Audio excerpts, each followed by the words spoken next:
The Warriors dynasty is officially done. We saw that just a few nights ago when Jimmy Butler tore his ACL. Obviously, if you look behind me, I'm a Warriors fan, so that is just I don't even know how. I just don't have any words for it because we went on that 12-4 stretch. Was it? What did I say? Was that 12-4? I believe it was 12-4. Yes. It was a 12-4 stretch where Jimmy Butler was finally getting his groove. I mean, we always talk about Jimmy Butler not being in his like normal shape, not normal shape, but like you know what I mean with playoff Jimmy versus Jimmy. Yeah. In the regular season, that's kind of just what we were seeing, and then in the last few games, the last few weeks, we saw a complete switch. Even with D'Anthony Melton coming back, that's another one of those guys, those 3-and-D guys that we really need on the perimeter defending the best guards of the other team. We didn't have that before D'Anthony Melton came in because we were running out pods. We were running out Will Richard, who are two not great defenders, even though they tried. They're just not great defenders. Yeah. Curry's just one of those guys that he's a good defender, but because of his frame, it's just not there. And then Moses Moody, he's a fine defender, but really we've been throwing him at the 3 lately. So it's like D'Anthony Melton coming in, that was another huge key piece for us, definitely defensively. And then Jimmy. Jimmy was one of those guys where we were almost dead last when it came to getting to the line before Jimmy. Yeah. And now Jimmy comes in, and it just changes up the entire scheme. We had Steph lineups, we had Jimmy lineups in the last few weeks, and it was running beautifully. We were playing like a top 5 team in the league in the last few weeks. As far as like 2026 goes, as of the last 3 weeks, we were a top 5 team, just objectively. And that is ripped away from us now. I mean, look, it's one of those things where, and it's funny that it's not funny that's happened, but I was watching Kenny Beecham's rebuild of the Warriors, because he does this whenever things like this happen. Like he did it with the Luka trade, like he rebuilt the Mavericks, he rebuilt the Lakers, like all that fun stuff. And what's funny is during the Simjack, Steph Curry actually tore his ACL. Yeah, I know, I saw that. Yeah, so it's just kind of ironic timing. I don't know if you guys are just cursed or if Chase Center's floors are too creaky for their knees, but I mean, it's hard for me to say you guys aren't going to be competitive because you do still have Steph. But when I look around, you're borderline. To me, it's the current version of the Nuggets. It's you've got your star player, you've got your Jamal Murray, you got your Steph Curry. Stay with me. It'll make sense. This is without Jokic, because obviously the Nuggets are without Jokic, is what I'm getting at. It's like, it's Jamal Murray and basically the Grand Rapids Gold G League team, because they're just pulling guys up their roster. For you, it's Steph Curry and, like you said, a bunch of guys that aren't great defensively and are super raw. So I don't know. I that's a hard comparison for me because the Nuggets, without... You know what I mean? It's like it's one star player and then it's a bunch of guys that... Who is Jamal Murray, that one-star player? Yeah. Well, but they're also having players like Peyton Watson and Zeke Naji. Those two guys are having career years. Like, we're not having anyone on our roster like Pods, Moses Moody, obviously Kuminga. Like, none of these guys are having career years. Like we need. I wish I was the Nuggets without Jokic, because like they have people who are stepping up. We don't have that. Like we have. We have D'Anthony Melton. That's the guy that's been stepping up. He's been playing great defensively. That's his problem is you don't have the luxury of getting career years from some of your 6, 7, 8, 9, 10, 11 guys in the rotation. Like, none of them. And even more, this opens another can of worms, because now Steve Kerr probably has to play Jonathan Kuminga. See, that's the thing, and he did play Jonathan Kuminga, and he dropped 20 points the other night. Obviously, it was a blowout loss, but he was put in later in the game. For the most part, he was playing in the later half of the game where it was already a blowout. They come back a little bit more, and they made it kind of a game towards the end. So, guess what? That was because of Jonathan Kuminga. Yeah, you know, like this is a guy that, and let's go on that Mike Dunleavy rant real quick, because my God, what was the thing that he said? He said. So obviously Jonathan Kuminga demanded a trade, and then it's like in order to create demand, you need to have demand. Or it's like basically if you have a demand, you need to have demand. Basically saying that no one wants him, which objectively is just not true. The Bulls are interested. The Kings are interested. The Pelicans have been interested. Those three teams have literally shown interest in him. But now that you go out and say that, be like, yeah, he doesn't have any demand. Now you're telling all of the other 29 teams that this guy has no demand. And so we're going to get him for pennies on the dollar. Great. And I think, to me, it's if you're going to move him, for the Warriors, you potentially, and Jack, there's two things that can go with this. You're either doing a player swap. Actually, no, you have to do a 1-for-1 player swap, most likely, or 1-for-2, whatever the number comes out to with his $20+ million yearly deal.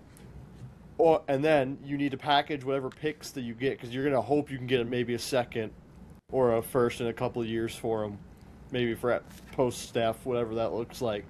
And then you need to package those, and if you still want to be competitive, you need to go get somebody now. You got 4 firsts right now.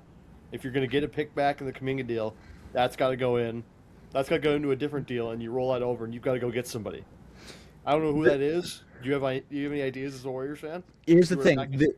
There is no reason to try to win a championship this season. We don't have Jimmy Butler, and we have $54.1 million on the books that's not playing. Sure. So we need to find, like objectively giving up a 2026 first-round pick is the stupidest thing we could ever do. Why wouldn't we go tank? Why wouldn't we go do what we did back in 2020? Yes, Curry's going to be 38 by the end of the year. But what other options do you have? You're going to go out and trade for DeMar DeRozan and think you can get past the first round with DeMar DeRozan? I love DeMar DeRozan. Yeah, but my God, he's not a second option on a championship team. Just not what it is. But, yeah, it's tough because with Steph, you're going to believe, no matter who's out there, that you can win games. But he needs help. He's 30. Even if this was Steph Curry at the age of 29, 30, he still needs help. Because there's been stuff going around, and you watch it in games. Guys are literally grabbing onto him. He's come out and said, that's not basketball. Like, the way he's getting defended, and he doesn't know. Steph is usually playing well. That's been his entire career, and that's why I love about this team is because yes, back in the day, like in 2016, and obviously when KD joined, like that was the hate was the fact that we were just great. Like it wasn't like we were playing unethical basketball. The only thing unethical about our team is the fact that we had 4 superstars on our roster.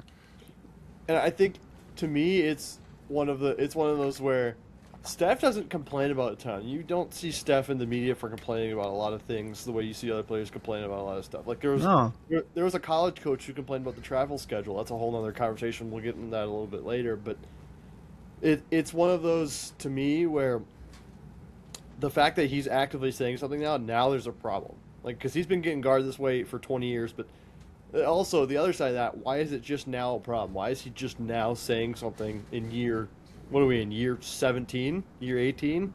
18, I think. Yeah. Why is he just now complaining about unethical hoops and the way he's being guarded? You know what I mean? Like, that to me signals maybe a deeper issue. What's the deeper issue? He needs help.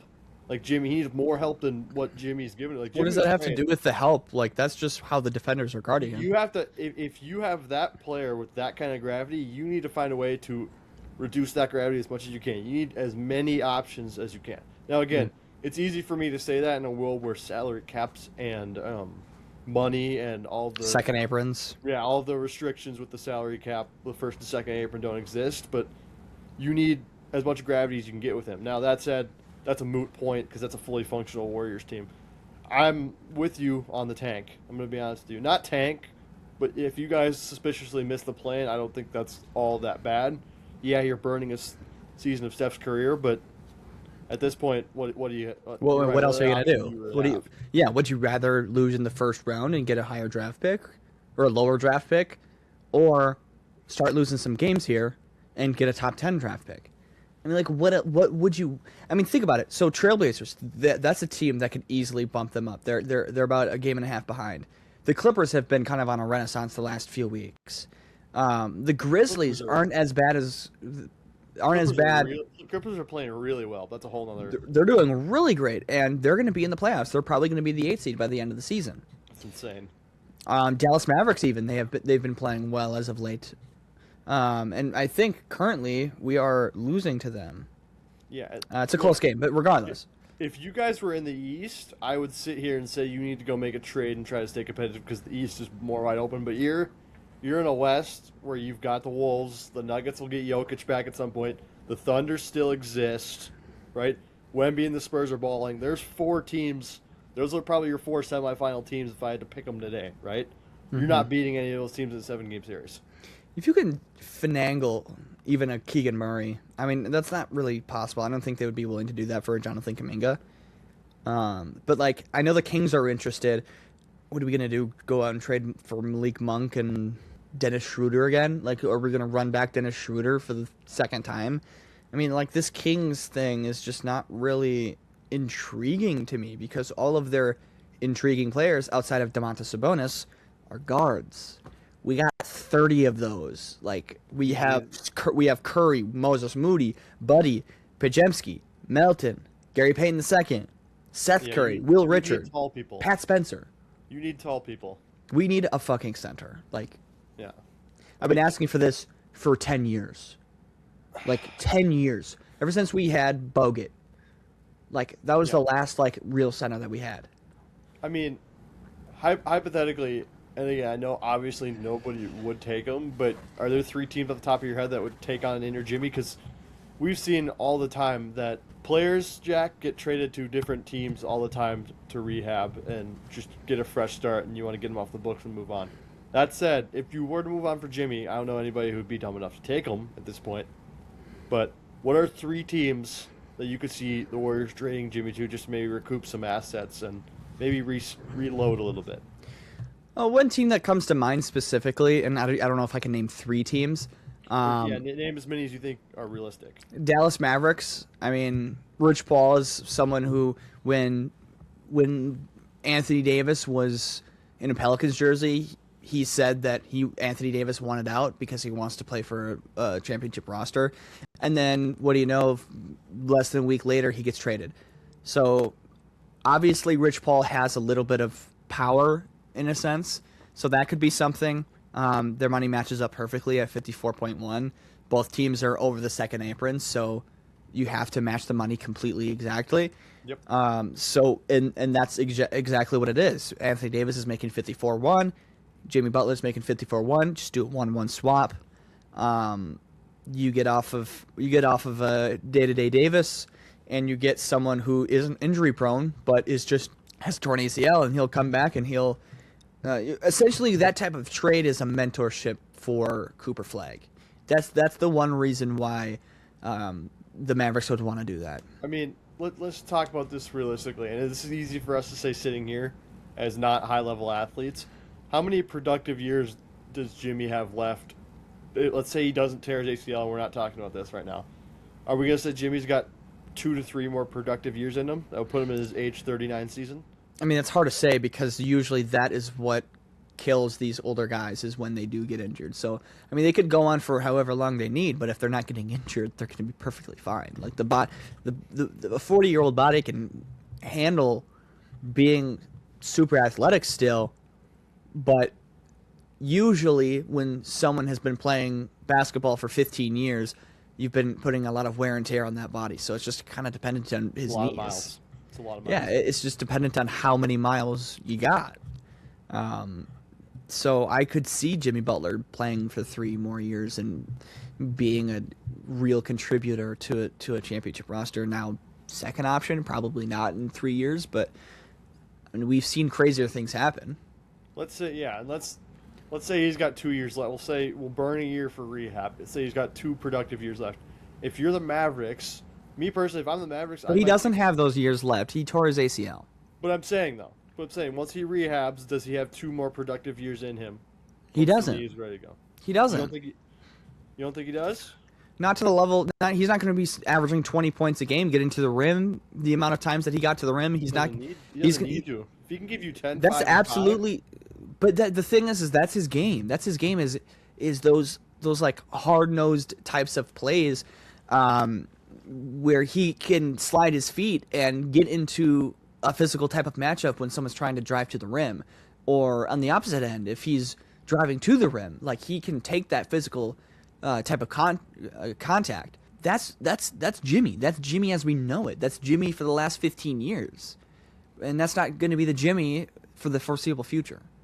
Yeah, I get that, but again, if you're Dallas, and because we talk about Wemby and his championship window, how the Spurs may have rushed the read a little. Now, granted, it's working for them, so we can't really say they rushed it. Yeah, I don't think they rushed it You yet. know what I mean? But like, you speed up your timeline a little bit when you have a generational player like that. If you're the Mavericks and you're looking at Cooper Flag and you're like, we want to try to win one before he gets off his rookie deal and needs to get paid, and before Kyrie retires, right? And we lose that production. Do you take a swing on Jimmy, bank on him getting you maybe 10, 5, and 3 a night and mentoring Cooper Flag for a year or two? I think the only reason that you would trade for Jimmy is because next season he would be on an expiring contract. Anthony Davis is not that. Anthony Davis will have two more years on the contract after this specific season right now. That would be the reason why you want to trade for a Jimmy Butler if you have an Anthony Davis. Now another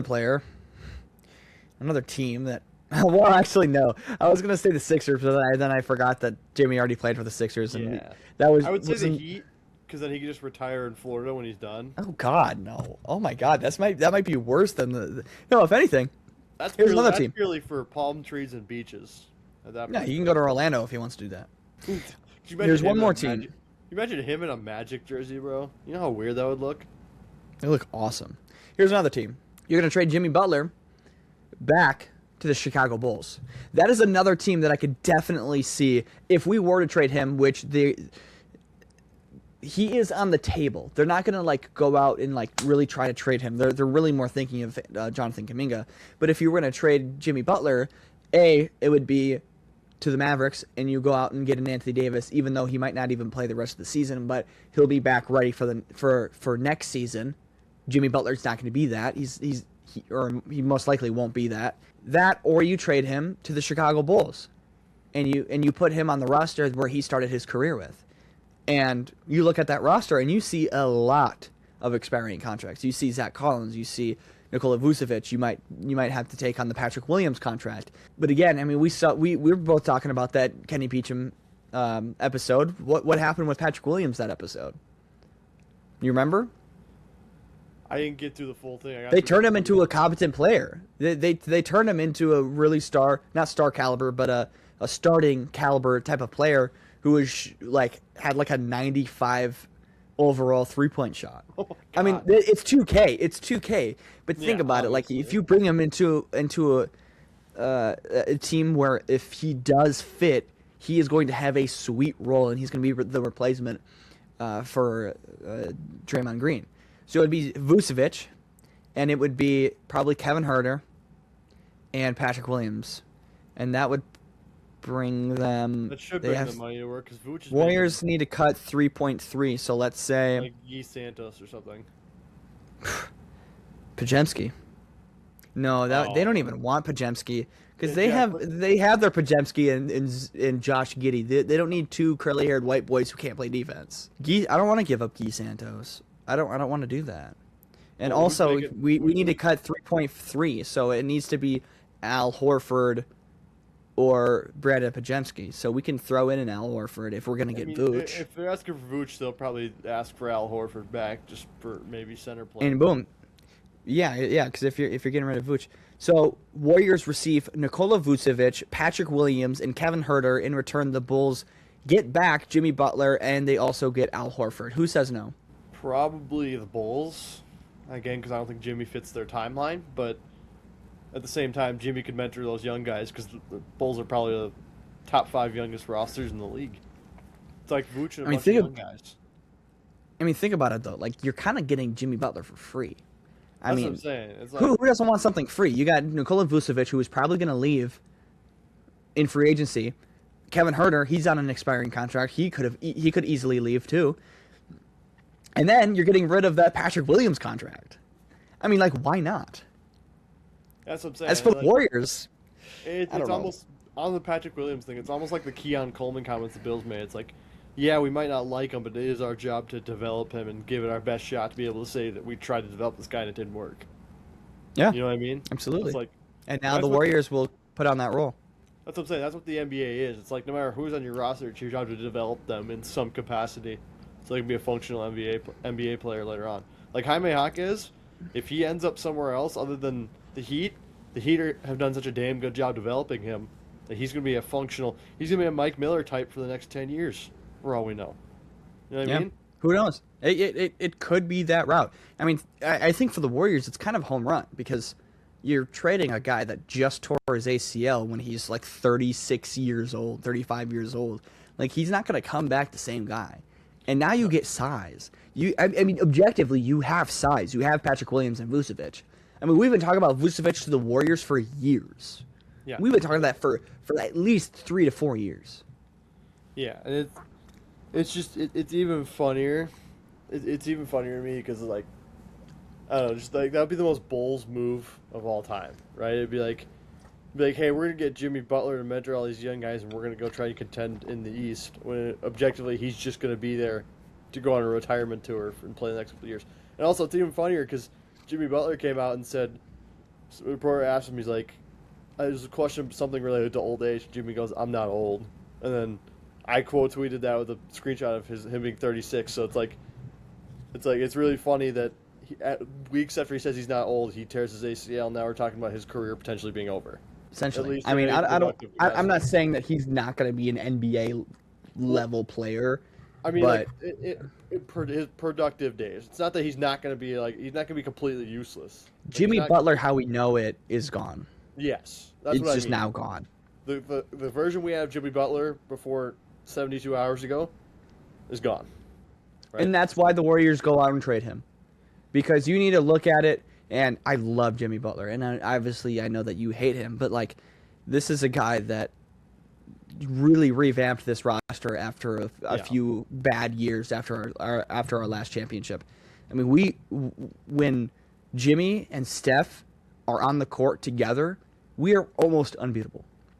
And I'm not just like, that's not an opinion. That's just an objective truth. Like, I don't know the exact number off the top of my head, but it's just an absurd record with those two together playing the full game.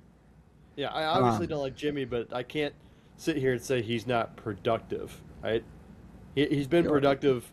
Aside from here, he's been productive just about everywhere he's went. Even when he was here, I think he's still a little bit of a fuck you mentality that we. That's exactly what he did.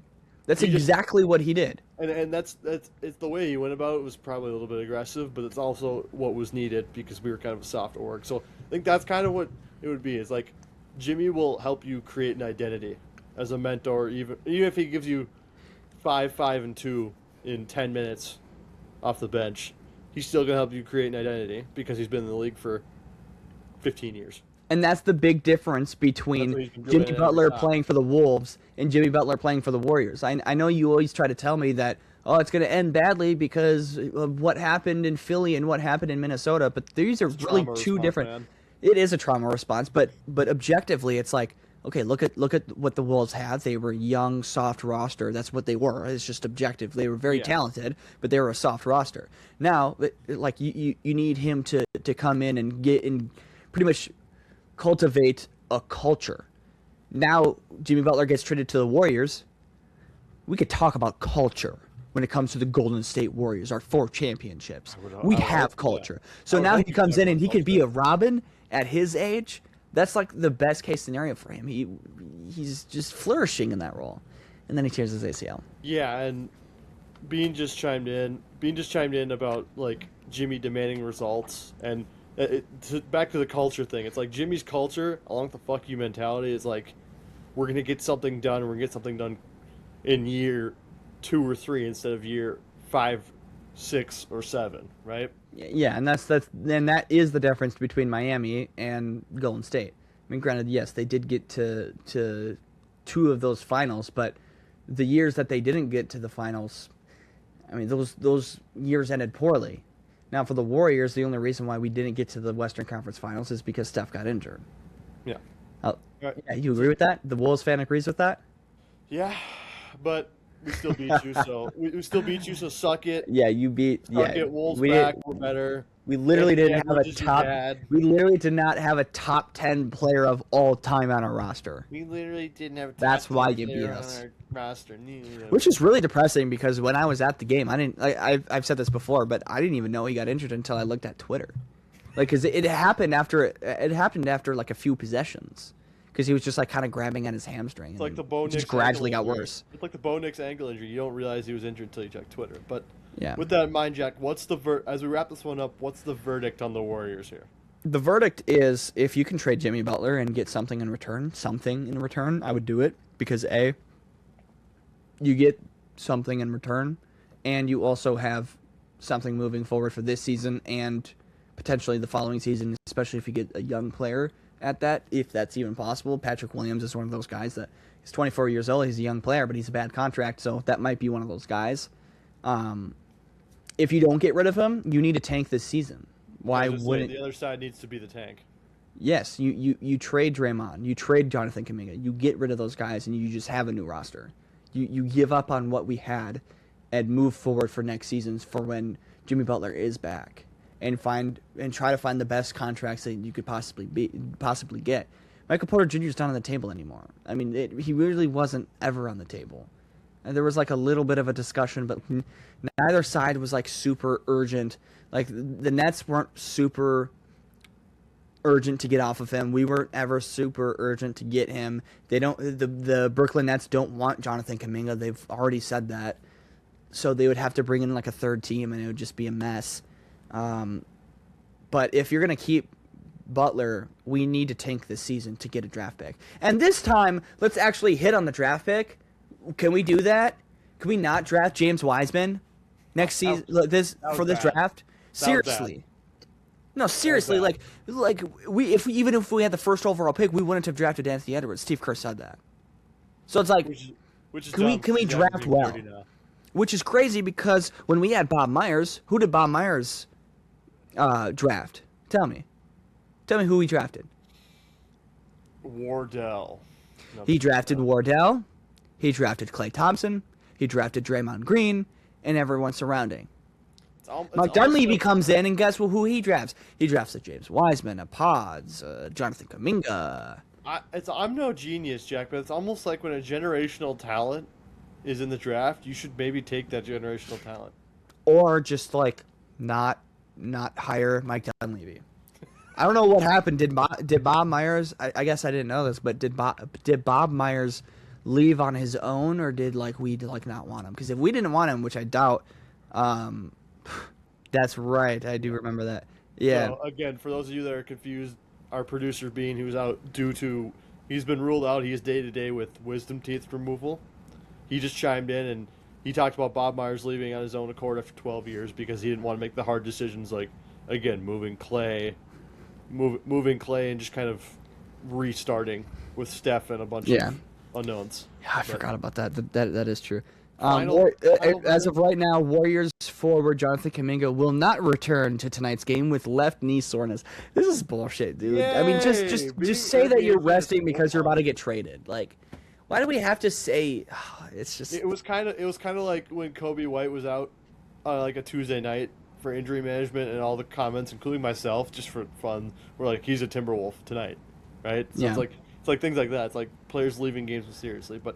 The final verdict, Jack, I think, is you either got to move Jimmy Butler and get whatever you can for him, or you got to tank the season and increase the value of your first round pick. And if we're not going to do any of that, we can get into that third conversation. I mean, we're gonna end it here, but I just want to leave you guys with this: a very unrealistic thing that would never happen because he would never ask for the trade because he's too timid. Trade Curry. Trade Curry. What else are you gonna do? Yeah, well, trade Curry.